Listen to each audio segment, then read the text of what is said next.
Hello everyone, my name is Renalea Kissoon and I will be making a picture frame. I will be using two 16 by 21 cardboards, one that is 3 centimeters cut in,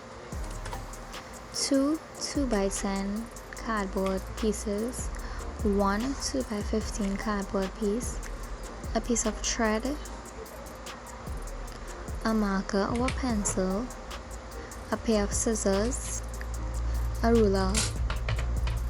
liquid glue, or a glue gun, which is preferable,